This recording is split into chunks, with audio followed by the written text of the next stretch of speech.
I joined the Royal Air Force on 10th March 1941. After tests and a medical, I was enlisted as Pilot UT under training and put on the reserve awaiting training until 5th of July 1941, when I reported to Babbacombe. Here I was initiated into the ways of the RAF Peace lectures, kitting out, kit layout, inoculations and vaccination, marching at 140 paces per minute, and saluting.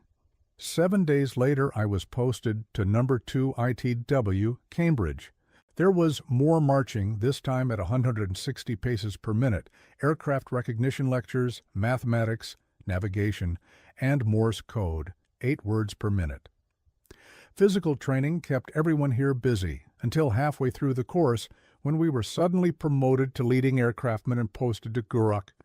At Gourock, we boarded the Duchess of Athlone. No sooner had we set sail when we returned to harbor, the degaussing equipment, protection against mines, had failed.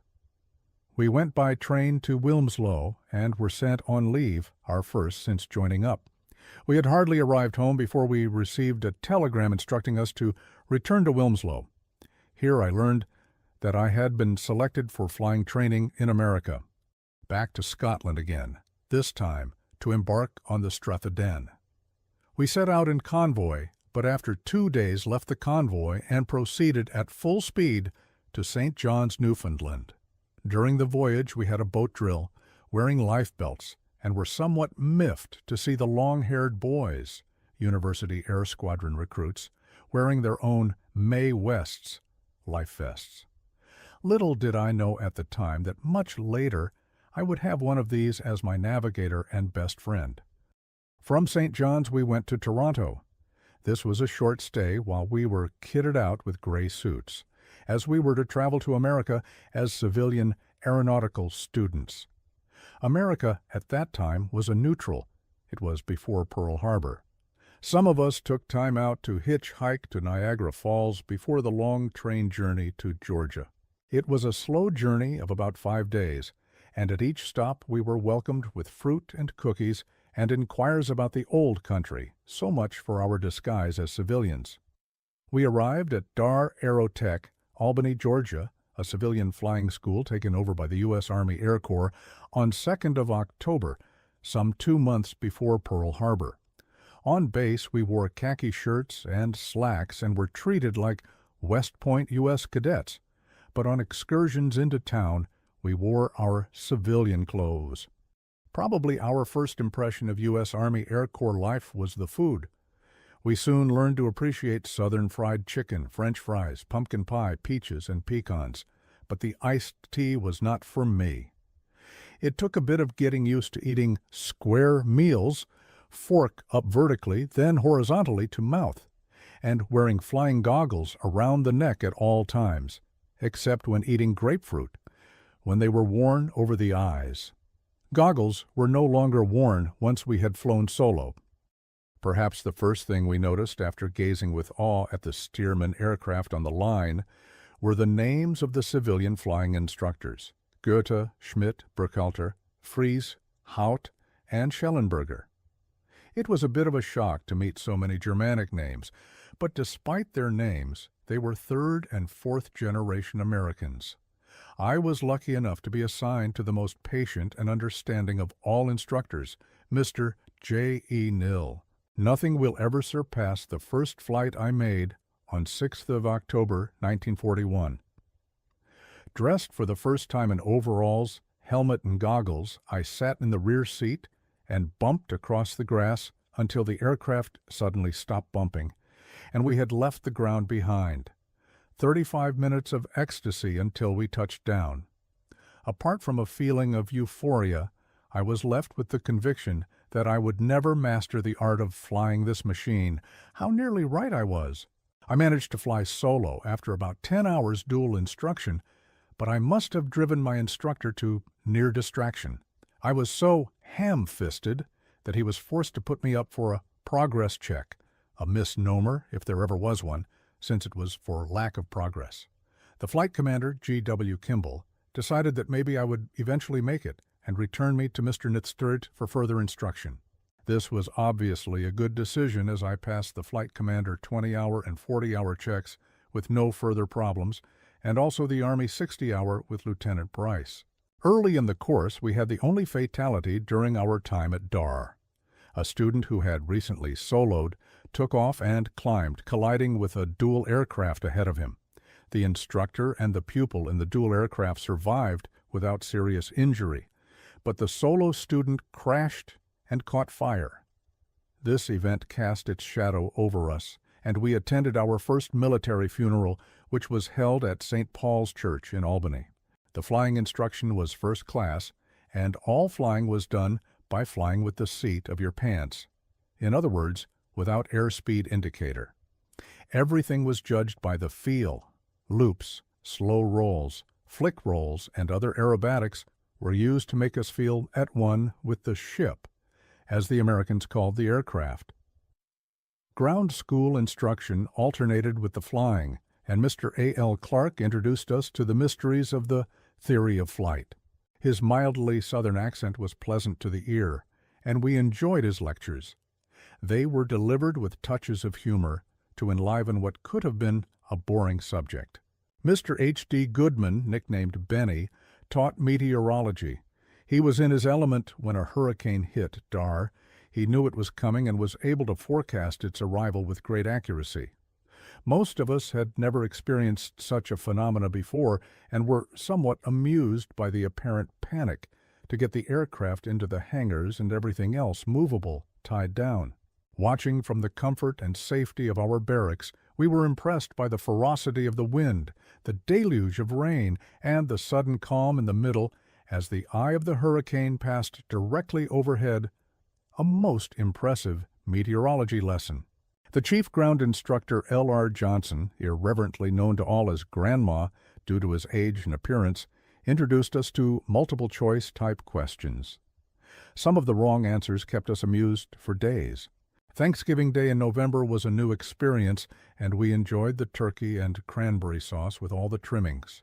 In the evening there was a dance arranged, and busloads of local Georgia peaches, Southern beauties, were imported to supplement the ones who worked on the base.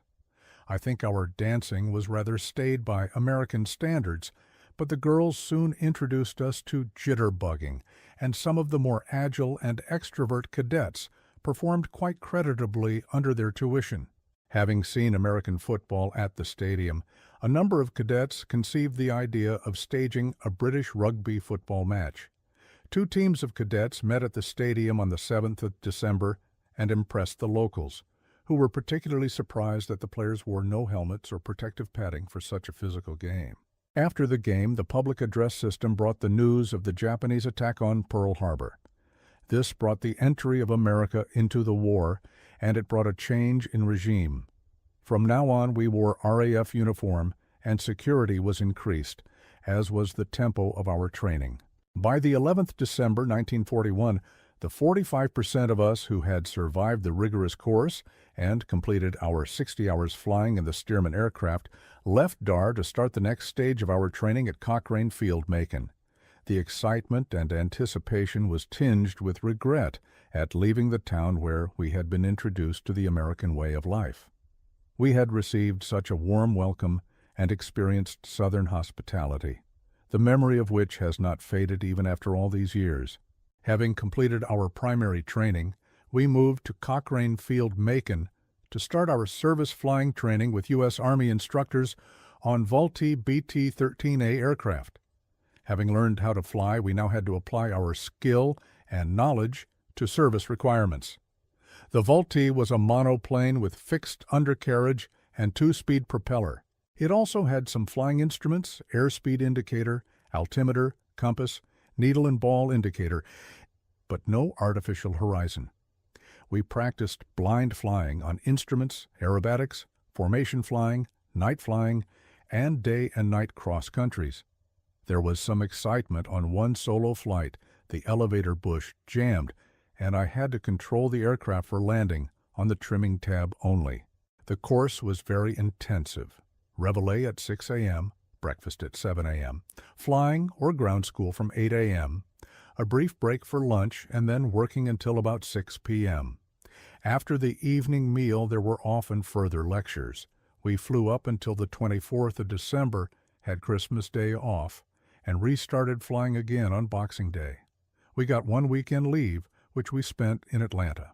We completed basic training on the 12th of February 1942 and moved to Napier Field, Dothan, Alabama, where we flew AT-6A Harvard aircraft, a much more advanced aircraft with retractable undercarriage, variable speed propeller, full set of blind flying instruments, and capable of flying much faster. 2 days after dual flying with Lieutenant Gray, I went solo. Formation flying took place at night as well as during the day. On one daytime formation flight, the engine cut, and I had to use the hand pump to keep the aircraft flying. Tactical formation flying consisted of a rat race, chasing the instructor and trying to keep on his tail. On the 17th April, we graduated, received our American wings, and became honorary second lieutenants in the U.S. Army Air Corps. Most of us declined an RAF commission as it meant staying in America and instructing future RAF cadets. By May 1942, we were back in England and sent to Bournemouth. During our brief stay here, a hit-and-run raid demolished a hotel near where we were staying. We found ourselves as navvies, removing rubble and trying to find survivors. After 5 days' leave, we discovered that due to the excellent training we had received in the USA, and because we had declined commissions in America, we were to become sergeants and pass on our knowledge by instructing others to fly. A month-long conversion course onto twin-engine Oxford aircraft followed. I went to Pilot Advanced Flying Unit at Little Rissington, Gloucestershire, on 17th of June 1942, and then to No. 2 Flying Instructor School at Dalcross, Inverness, Scotland. Here I flew Oxford aircraft and Avro Tudor single-engine biplanes. Next port of call was a No. 2 Flying Instructors course at Perth Flying DH Tiger Moths. In September 1942, I was posted as an instructor at the No. 9 Elementary Flying Training School, engaged mainly in assessing recruits for flying training and then elementary flying training. For this we flew into Havilland Tiger Moth aircraft. I did not like this. Flying in an open cockpit aircraft from September 1942 to April 1943, it was a cold winter and spring in England. In April 1943, I managed a posting to No. 15 Pilot Advanced Training Unit at Greenham Common, Berkshire, as an instructor on Oxford aircraft. This was much more comfortable and more to my liking. Here I taught advanced flying, night flying, instrument flying, radio and dead reckoning navigation, and beam approach systems. I was assessed as an above-average pilot on multi-engine airplanes. Between May and October 1944, I instructed on advanced beam approach systems in Lincolnshire. By this time, I had progressed from sergeant through flight sergeant to warrant officer. At last, in October 1944, I was posted to No. 2 Group Support Unit at Swanton, Morley, Norfolkshire, for a conversion course onto Mosquito aircraft. I flew Mosquito Mark III and Mosquito Mark VI fighter bombers. I was crewed up with a navigator, Sergeant Tony Rudd, ex-University Air Squadron, and as we could get along with each other on the ground and in the air, we agreed to fly together for our operational tour. On the course, we concentrated on low-level flying at day and night, air-to-ground and air-to-air gunnery, bombing, and G navigation, a form of radar. On the 10th December Exercise Pea Shooter, an Army cooperation exercise against Army tanks, was held. We were detailed to fly No. 2 to Squadron Leader Tennant. The exercise involved attacking tanks at low level with OIT 303 machine guns. Unfortunately, Squadron Leader Tennant flew so low that his aircraft hit a tank, burst into flames, and he and his navigator were killed instantly. Observing this made us realize that flying too low can be a dangerous business. We reported the accident on the radio, and the exercise was then canceled. We had to give evidence at the inquiry and were offered the opportunity of taking a rest from flying. This we declined. We were posted to 305 Polish Squadron at Epinoy, France, on 7th of January 1945. The airfield was snowbound, and we spent the first 2 weeks clearing the runways. Our first flight was an air test on 23 January. Let me tell you something of the type of mission that we were engaged on. 305 Squadron was part of 2nd Tactical Air Force, and our main task was to bomb and disrupt enemy transports. Apart from one daylight operation, all the other flights were at night. In the late afternoon or early evening, we would be briefed by Wing Commander Grodzicki, giving details of patrol areas and enemy activity to be expected, bomb load carried, and takeoff times. The meteorological officer would give details of the weather and possible diversions if the weather was bad on the return to base. The intelligence officer gave details of enemy troop and transport movements and the bomb line. This was the line between the enemy and the Allied troops. No bombs were to be dropped or any attacks made on our side of the bomb line. Routes to the patrol areas were suggested to avoid major flak areas. After briefing, Tony and I would plan our route and study a topographical map, noting any high ground or major obstructions and any known flak areas. We would take off singly and fly at 4,000 FT to an area behind enemy lines. Here we would patrol for about an hour, when another Mosquito would take our place. During the patrol, we would search out signs of any movements on the ground. Once we spotted something, we would go down lower and investigate. If the movement proved to be a train, lorries, tanks, or barges, we would then attack from low level with 500 LB bombs, 303 machine guns, or cannons. This could sometimes be a bit scary, as there was always a danger of going too low. Most of our losses were due to hitting the ground or obstructions, such as trees or power lines, and sometimes the object being attacked. If my navigator thought we were too low, he would shout, "Up!" I never argued, but immediately pulled back the stick to gain height as quickly as possible. Some details of our operations: 9-10th January 1945, cloud bombed a railway at Puderbach. 3rd of February, flew a Mosquito NS-844, patrolled Puderbach, Siegburg, Betzdorf, and Hagar. Bombed an enemy transport 10th February, cloud bombed a railway junction at dawn. 10 to 10th cloud at base at 200 feet above ground. We were offered a diversion, but declined as the G radar system was now not working. We made a dodgy approach and landing all in one piece, while everyone held their breath. 22nd February, flew a Mosquito HR-202 in a daylight operation called Clarion. We flew a formation of 18 Mosquitoes. I was number 18, the most vulnerable. As we crossed the enemy lines at 4,000 FT, we were fired on from the ground. We broke formation and reformed again as soon as possible. We patrolled Stadt, the River Elbe, and the River Wager. We bombed railway trucks and encountered some flak, but avoided any damage to our aircraft.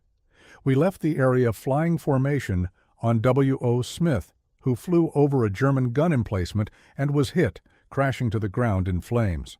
We decided that it might be safer to fly at about 4,000 FT, which proved to be true, although we did run into heavy anti-aircraft fire over Bremerhaven. We managed to avoid getting hit and returned safely back to base in France. One particularly memorable operation took place on the 8th of April 1945. My aircraft was unserviceable, so I flew a Mosquito Letter V borrowed from Flight Sergeant Earl, who was on leave. He never ceases to remind me that I lost his brand-new aircraft. After briefing, we took off to patrol Leipzig, Berlin, Magdeburg, and the Braunschweig area. Due to the distance from base and the length of time for the flight, we had to carry wing tanks with extra fuel. On patrolling the Berlin-Magdeburg road, we saw some movement. We circled around and dropped flares on what was an enemy transport. We attacked them with machine gun and cannon fire. The transport stopped and appeared damaged, but the flares went out before we could assess the full extent of the damage. Returning at economical cruising to save fuel and flying at 4,000 FT at about 2:00 a.m., we were attacked by a night fighter. It fired a long burst of cannon fire, and I immediately took violent evasion action. However, the port engine caught fire. Tony operated the fire extinguisher, and I feathered the propeller. A further burst of gunfire and the starboard engine caught fire. I throttled back and operated the fire extinguisher, but as the fire did not go out, I ordered Tony to bail out. He clipped on his parachute, jettisoned the door, and successfully abandoned the aircraft. During this maneuver, the aircraft was losing height rapidly. I struggled out of my seat, having some trouble getting my left leg past the control column and pulling the seat pack of my parachute clear of the bucket seat, at the same time trying to keep the aircraft on an even keel. With some difficulty, I reached the doorway and dived through the opening. I pulled the ripcord as soon as I was clear of the aircraft, the parachute opened, and I hit the ground almost simultaneously. I landed at the bottom of a valley and saw my plane crash a short distance away. I was very close to a road and could hear vehicles moving along it. I kept low and attempted to crawl away, but before I had moved more than a few feet, I heard voices calling, "Come in the air." I ignored this and continued to crawl away. With much shouting and shining of torches, 6 or 7 German soldiers circled my position and started firing revolvers at me. Realizing that I could not escape, I stood up and raised my hands. I was searched, and cigarettes, matches, penknife, and comb were taken away from me. A German officer placed me under guard, and we marched until daybreak. I was then put in a barn under armed guard. Later that morning, a German officer arrived on a motorbike and tried to question me. Finding me uncooperative, he rode off. Later that afternoon, one of the guards said, "Your comrade kaputt." Suspecting this was a trick to get me to talk, I ignored this remark. At about 5 p.m., I was taken to Gestapo headquarters in Gummerbach, where I was interrogated. Again, the officer, who spoke perfect English, gave up and told me he had lived in Purley, England, and worked as an insurance agent. He chatted for a while, presumably hoping in vain for an unguarded comment from me. I was then taken to a prisoner of war camp, Stalag 6G, where they returned my comb with escape compass in it. I was put in a wooden hut with a number of American airmen who had also been shot down. After a few days, we were roused one morning at 2:00 a.m., given a mug of ersatz coffee, and marched away under armed guard. During the day, we were in column along roads when we attracted the attention of American lightning fighters, which attacked us from time to time, obviously thinking that we were German troops on the move. Each time we were strafed, we took cover in ditches beside the road. After each attack, the German guards tried to check that no prisoners were missing. A few did disappear into the woods on scavenging expeditions, rejoining us later to the confusion of the guards. Eventually, they gave up trying to count us, and we arrived at a POW camp near Enbach. Here, chaos reigned. The guards were inefficient, and we did not help as we moved about while they tried to take a roll call. Food at this time was breakfast, ersatz coffee, lunch, soup, water that vegetables had been cooked in, but no vegetables.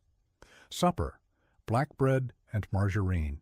As it became increasingly clear that the advancing American troops were getting near the camp, administration of the camp was gradually taken over by the prisoners. By the time the 78th Division American Infantry arrived at 14 hours on the 12th of April, the German guards had already handed over their rifles and revolvers, and we were in complete control. Fresh food arrived shortly afterwards. Fried chicken and real coffee were much appreciated. The next few days were spent in medical checks, delousing, and checking identities. When this was completed, we were taken to Gießen by truck and then to Paris by Dakota aircraft. In Paris, we were looked after by the American authorities who supplied us with clean clothes, cigarettes, and an advance of pay. We were allowed to roam free in Paris when we were not being interrogated and processed. For a few days, I managed to get lost among the Americans until the RAF discovered my presence, and I had to report back to my unit at Epinoy. I reported back to squadron on 19th of April, 1945. They were surprised to see me. Not many missing crews survived and returned. I had to report to Air Vice Marshal Sir Basil Embry and tell of my experiences. He then informed me that I had been commissioned as pilot officer from the 7th April, the day before we were shot down. I had resisted taking a commission up to now, preferring the less formal life in the senior NCO's mess. But pay and the extra comfort of the officers' mess persuaded me that the time was now right to accept the commission. When Tony arrived back, he was able to provide some interesting details of our last flight. He was able to pinpoint the location and time of our being shot down. A US P-51 Black Widow night fighter put in a combat report claiming to have shot down a Ju-88 at precisely the position and time of the incident. British intelligence proved that there were no enemy aircraft in the vicinity at that time. Air Vice Marshal Sir Basil Embry was not happy that one of his aircraft had been shot down by friendly fire. Tony and I went on leave, and when we both got back, we started flying together again. On 8th of July, 1945, together with all the other English crews from 305 Squadron, Tony and I went to 107 Squadron. We moved up to Gütersloh, Germany, as part of the occupation forces and continued flying together until our last flight on 21st September 1945. It was discovered that I had double vision, and I was then engaged on ground duties as technical adjutant until discharged on 14th June 1946. I remained in the RAF Volunteer Reserve until 1962 and was awarded the Air Efficiency Award to go with the Polish Gold Cross of Merit, First Class, and the Polish Air Medal.